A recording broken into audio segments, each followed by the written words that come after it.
अच्छा, मेरा नाम डॉक्टर साइमन है और आज जो है ना मैं अच्छा, हमने अस्थमा की जीना गाइडलाइंस के हवाले से क्लासिफिकेशन तो देख रही थी, जिसमें हमने माइल्ड, मॉडरेट, सीवियर और लाइफ थ्रेटनिंग और near to fatal acute exacerbation of asthma में हमने क्लासिफाई किया था। अब जो इनके आगे जो एस्पेक्ट्स हैं, ज़रिए से हम लोग देख रहे थे कि किस में क्लासिफाई करना है, उनकी ज़रा पैथोफिजियोलॉजी या नोमोफिजियोलॉजी चेक कर लेते हैं। सबसे पहले अगर बात करें स्पीच ऑल्टरेशंस की, तो इसमें होता क्या है कि माइल्ड में जो है फुल सेंटेंस बोलता है, और मॉडरेट में ना फ्रेजेस में बोलता है पेशेंट, और सीवियर में जो है ना सिंगल वर्ड्स में बोलता है। होता क्या है इसके पीछे कि जो स्पीच होती है ना, उसके लिए चाहिए होता है हमें एक्सलेशन, यानी कि सांस बाहर निकालना। अब क्या होता है, अब जैसे जैसे अस्थमा बढ़ता है ना, तो एयरवे रेजिस्टेंस बढ़ती है, क्योंकि एयरवे जो है ना वो कॉन्स्ट्रिक्ट होती जाती है। तो उसके ब्लॉकेज की वजह से ना फंक्शनल रेजिडुअल कैपेसिटी जो है वो बढ़ जाती है, यानी कि एयर ट्रैपिंग होती है।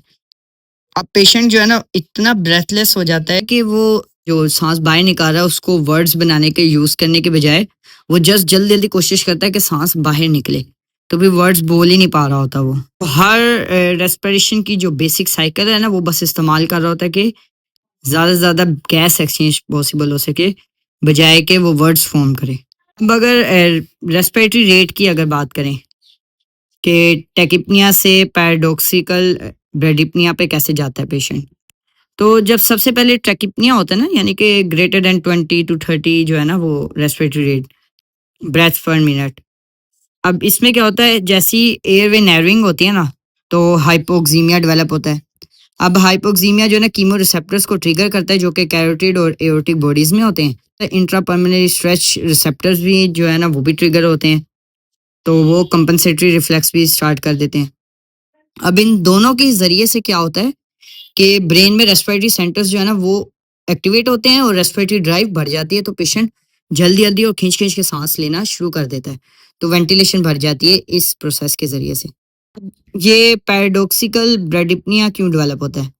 इसमें क्या होता है कि रेस्पिरेटरी मसल्स जो है ना वो थक जाते हैं, फटीग हो जाती है उनकी।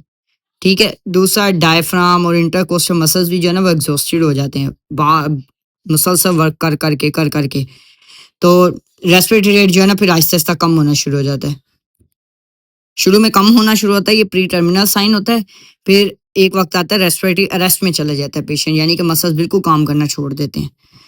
अब ये टेकिपनिया जो है ना, ये असल में होता है कंपनसेशन का साइन देता है हमें, और ब्रेडिकमिया जो है ना ये हमें देता है एग्जॉशन का साइन। एक्यूट एक्सार्बेशन ऑफ एस्थमा में पल्स रेट की अगर बात करें, टैकीकार्डिया टू ब्रेडिकार्डिया। शुरू में जो है ना टैकीकार्डिया होता है, जो स्टार्टिंग के फेजेस होते हैं, उसमें क्या होता है 100 to 120 से ज़्यादा जो है ना ये हमें बीट्स पर मिनट मिल रही होती हैं। अब इसके पीछे फिजियोलॉजी क्या होती है? अब जब जैसे ही हमारे पास जो है ना हाइपोक्सीमिया डेवलप होता है, नैरोइंग होने की वजह से ऑक्सीजन कम होती है ब्लड में, तो हार्ट रेट जो है ना बढ़ता है। किसकी वजह से? एंडोजिनस एड्रेनलिन की वजह से, जो कि इंटेंस फिजिकल स्ट्रेस और एंजाइटी वगैरह की वजह से बढ़ता है। अब इसके बढ़ने की वजह से जो है ना वो हार्ट रेट बढ़ना शुरू कर देता है। ठीक है, चूंकि पेशेंट सफोकेशन में ना, तो एंजाइटी भी डेवलप होती है और स्ट्रेस भी डेवलप होता है। अब सिंपैथेटिक नर्वस सिस्टम भी इसके रिस्पॉन्स में एक्टिवेट होता है, वो भी हार्ट रेट को बढ़ा रहा होता है। फिर दूसरा, कभी का अस्थमा के स्टार्ट में जब हम बीटा 2 एगोनिस्ट दे रहे होते हैं, ये साबा वगैरह सल्ब्यूटामोल वगैरह जो होते हैं, ये भी क्या करते हैं, ये ट्रांजिएंट हार्ट रेट को इंक्रीज करते हैं। तो स्टार्टिंग में ये हार्ट रेट इंक्रीज होने का पीछे फिजियोलॉजी ये है। ब्रेडिकार्डिया जो है वो कैसे डेवलप होता है?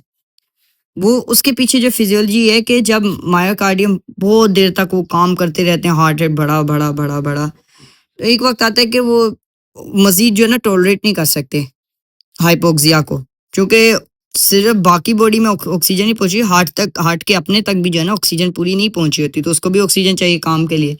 तो क्या होता है, उसको वर्कलोड ज़्यादा होता है, जबकि सप्लाई ऑक्सीजन की कम होती है। ऐसे केस में क्या होता है कि ऑक्सीजन कम होने की वजह से कार्डियक पेस में इसके सेल्स जो है ना वो फेल हो जाते हैं, तो क्या होता है, टर्मिनल ड्रॉप हो जाता है हार्ट रेट में। अब ब्रेडिकार्डिया जो है ना वो डिस्ट्रेस एस्थमेटिक पेशेंट जो है ना उसको इंडिकेट कर रहा होता है, कि यानी कि एग्जॉशन जो हो चुकी है रेस्पिरेटरी की, और कार्डियक रिजर्व भी ख़त्म हो गए हैं।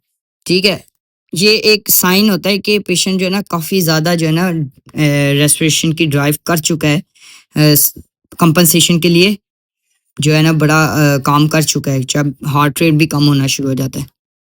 टैकीकार्डिया अगर कॉमनली कहें तो वो कंपनसेशन है, जबकि ब्रेडिकार्डिया जो है ना एग्जॉशन ऑफ रिजर्व्स की बात है, यानी कि सप्लाई ऑफ ऑक्सीजन कम और वर्कलोड या डिमांड ज़्यादा।